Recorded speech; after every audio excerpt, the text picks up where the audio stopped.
नमस्कार दोस्तों, Sunil Joshi life coach channel में आपका बहुत बहुत स्वागत है। और आज हम आपके लिए लेके आए हैं एक बहुत ही special video.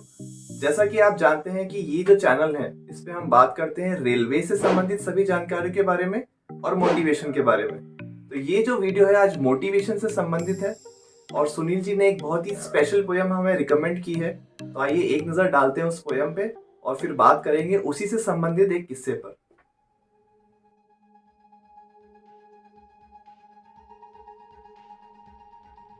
It is a lesson you should heed. Try again. If at first you don't succeed, try again. Then your courage should appear, for if you will persevere, you will conquer, never fear. Try again. Once or twice, though you should fail, try again. If you would at last prevail, try again. If we strive, it is no disgrace, though we do not win the race. What should you do in the case? Try again. If you find your task is hard, try again. Time will bring you your reward. Try again. All that other folks can do, why with patience should not you? Only keep this rule in view. Try again.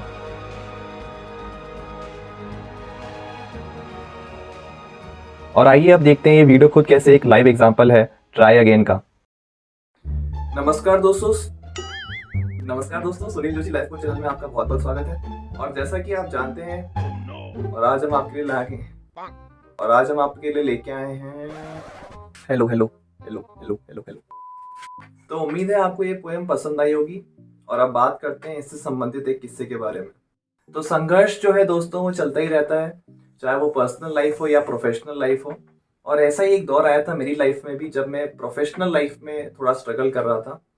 मैं एक बहुत ही अच्छी IT company में था चंडीगढ़ में, लेकिन मुझे जो है बहुत समय से एक सपोर्ट प्रोजेक्ट में डाल दिया गया था।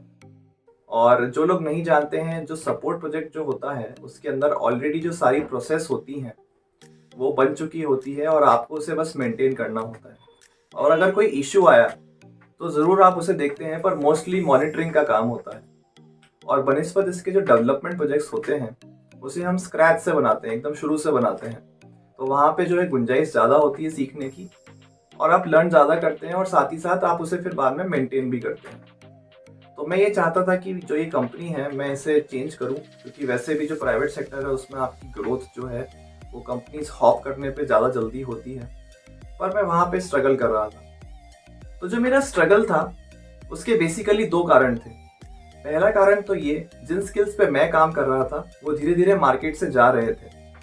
और दूसरी चीज़ ये कि मैं चंडीगढ़ में था, जो कि एक आईटी हब नहीं है, इसीलिए वहाँ पर अपॉर्चुनिटीज़ की थोड़ी कमी थी। तो यहाँ से शुरू हुई मेरी जॉब चेंज करने की पहली कोशिश। और मैंने जो भी ट्रेंडिंग स्किल्स थे जो मेरे एग्जिस्टिंग स्किल को कॉम्प्लीमेंट करें, उनका चुनाव किया और ऑनलाइन प्लेटफॉर्म से ही उन्हें सीखना शुरू कर दिया। और जब मैंने इंटरव्यूज देने शुरू करे तो कई बार ऐसा होता था कि बहुत ही बेसिक क्वेश्चंस थे, मैं उनका भी जवाब नहीं दे पाता था। बट मैंने अपने कॉन्फिडेंस में कमी नहीं आने दी और मैं उन्हें सीखता चला गया। और क्योंकि चंडीगढ़ में बहुत ज़्यादा अपॉर्चुनिटीज़ नहीं थी, तो मुझे कई बार जो है दिल्ली गुड़गांव जाना पड़ता था। तो 5 घंटे जाना और 5 घंटे आना। और कई बार मैं पहले ही राउंड में बाहर हो जाता था। तो 5 या 10 मिनट का जो राउंड होता है वो मैंने दिया, या कोई एप्टी का राउंड दिया जो सिर्फ 30 मिनट्स का है, और मैं बाहर हो गया। तो काफ़ी बुरा लगता था। फिर वहाँ पे और कुछ नहीं, मॉल ही घूम लेते थे। मॉल घूमा, मैकडोनल्ड्स का बर्गर खाया और वापस आ गए। और धीरे धीरे जो है मेंटली मैं काफ़ी थकने लग गया था। बट एक बात थी कि मैं जो है बीच में ब्रेक ज़रूर लेता था कई बार जब मेंटली थक जाता था। बट वो जो नॉलेज का जो एक फ्लो है वो मैंने नहीं रोका। और फिर मुझे एक मौका मिला कि इंटरनली ही मुझे कंपनी में पुणे पे ट्रांसफ़र मिल जाए। तो वो जो अपॉर्चुनिटी है वो मैंने ग्रैब करी और मैं पहुंच गया पुणे। तो पुणे आते ही सबसे पहले दिन मैंने एक बहुत ही बड़ी कंपनी में इंटरव्यू दिया। और ये जो इंटरव्यू प्रोसेस होती है, जो ड्राइव्स होती हैं, ये बहुत ही एक टीडियस प्रोसेस होती है, क्योंकि 4 से 5 घंटा आपको धूप में खड़ा रहना पड़ता है कई बार, और तब जाके आपका नंबर आता है। और उस दिन भी वैसा ही हुआ। पर मैंने इंटरव्यू क्रैक कर लिया और मैं बहुत खुश था। और सैलरी नेगोशिएशन जो होती है एचआर से, वो भी पूरी हो गई थी। बट अनफॉर्चुनेटली जो ऑफर लेटर है वो मुझे कभी रिलीज ही नहीं हुआ, वो मुझे कभी मिला ही नहीं।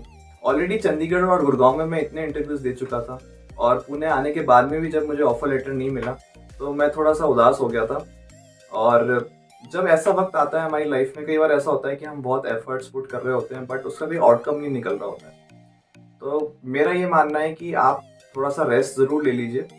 You can take rest but don't quit, just take rest, थोड़ा सा आप स्पेस दीजिए और एक बार फिर कोशिश करिए। तो मैं भी वही करता गया, मन ही मन में कोसता भी रहता था कि ये सब क्या हो रहा है, बट थोड़ा थोड़ा डेली बेसिस पे मैं पढ़ता भी रहता था और कुछ नया एक्वायर करता रहता था। और ऐसा करने का फाइनली मुझे फ़ायदा मिला, मुझे एक कंपनी मिली जिसने मुझे अपना पहला ऑफर लेटर दिया। बट अगर आप सोच रहे हैं कि मेरा स्ट्रगल यहीं पे ख़त्म हो गया, तो ऐसा नहीं है। वो जो कंपनी है बहुत ही कम पैकेज दे रही थी और उसकी जो लोकेशन है वो मुंबई थी। लेकिन मैंने वो ऑफर लेटर एक्सेप्ट कर लिया और उसके बाद में मेरे पास में 3 महीने थे नोटिस पीरियड में, और मैंने एक स्किल जो है एक्स्ट्रा एक्वायर किया था मेरे एग्जिस्टिंग स्किल के साथ में। लेकिन साथ ही साथ जब मुझे लगा कि 3 महीने हैं तो मैंने एक और एडवांस स्किल जो है उसकी पढ़ाई शुरू कर दी और इंटरव्यूज़ देने शुरू कर दिए। और वहाँ पे भी बहुत ही स्ट्रगल था। कई बार मुझे जाना पड़ा, कई कई घंटे लाइनों में खड़ा रहना पड़ा, और मैंने जो है 3 अलग अलग रिज्यूमे बना लिए थे। तो एक जो है प्राइमरी स्किल के जो मेरा ऑलरेडी स्किल था, और जो 2 नए स्किल मैंने सीखे थे मैंने उनके लिए भी एक सेपरेट रिज्यूमे बना लिया था। और मैंने बहुत सारी कंपनीज में इंटरव्यू दिया। लेकिन ऐसा हुआ कि नोटिस पीरियड जो है उसका आखिरी महीना बचा था और मेरे पास में कोई बहुत अच्छे ऑफर्स हो ऐसा नहीं था। और लास्ट का जो महीना था नोटिस पीरियड का, उसमें मैं और भी ज़्यादा एग्रेसिवली पढ़ने लग गया और बहुत ज़्यादा इंटरव्यूज़ दिए मैंने। जो एडवांस स्किल्स मैंने एक्वायर किए थे उसमें भी मैं इंटरव्यूज़ क्लियर कर पा रहा था, लेकिन ऑब्वियसली मेरे पास में ऑफर लेटर नहीं आया था। लेकिन जब नोटिस पीरियड ख़त्म होने के सिर्फ 7 दिन बचे थे, तब फाइनली मेरे पास में 2 बड़ी कंपनीज़ का ऑफ़र आया और मैंने उन्हें एक्सेप्ट किया। और उसमें जो मैंने एडवांस स्किल्स एक्वायर किए थे वो वाली जॉब प्रोफाइल थी, और साथ ही साथ में जो पैकेज है वो भी अच्छा था, और वो पुणे में ही था। तो चंडीगढ़ से लेके पुणे के नोटिस पीरियड का जो ये सफ़र था, ये पूरे 1.5 साल का था।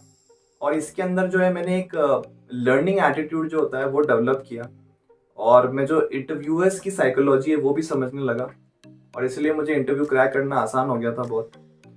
तो ये इतना आसान नहीं है जितना दिखता है। 1.5 साल में कई बार ऐसे मोमेंट्स आए जब मुझे लगा कि कोई फ़ायदा भी है या नहीं जो मैं एफर्ट्स डाल रहा हूँ उसमें। तो आप डगमगाने लगते हैं कई बार आपकी लाइफ में। आपको लगता है कि आप कहीं अध बीच में फंस गए हैं। तो मुझे भी ऐसा लगता था कि जो मैं नए स्किल्स एक्वायर कर रहा हूँ उसका कोई फ़ायदा भी है या नहीं, क्योंकि जो मेरे दोस्त हैं वो एग्जिस्टिंग स्किल पे ही स्विच कर रहे थे। बट ऐसा नहीं है, आगे जाके मुझे उसका बहुत ज़्यादा फ़ायदा हुआ। वो मेरे लिए एक एडेड एडवांटेज था। और अभी जब रिसेंटली मैंने स्विच किया तो वो बहुत ही आसान था मेरे लिए, पीस ऑफ केक था इंटरव्यू क्रैक करना, अपने स्किल्स को शो करना। तो ये एक लर्निंग प्रोसेस है और हमें इससे भागना नहीं चाहिए। और जब भी हमें ऐसा लगता है कि यार इसका कोई आउटपुट तो आ नहीं रहा है या हम मेंटली एग्जॉस्ट हो गए, तो हम वहाँ पे रुकें ज़रा, हम ब्रेक लें, बट हम क्विट ना करें। और यही पोएम जो है बताने की कोशिश कर रही कि वी शुड ट्राई अगेन। तो मैं भी आपसे यही कहूँगा कि रिजल्ट्स मिलेंगे, ऐसे ना वैसे कैसे ना कैसे आपको मिल ही जाएंगे। और जो भी चीज़ में एफर्ट लगाते हो कभी वेस्ट नहीं जाता है, वो किसी और फॉर्म में कहीं और जाके आप उसको यूज़ कर पाएंगे, आपकी क्रिएटिविटी इंक्रीज होगी। तो यही आज का मैसेज है कि आप कोशिश करते रहें, try again, and you will definitely get success.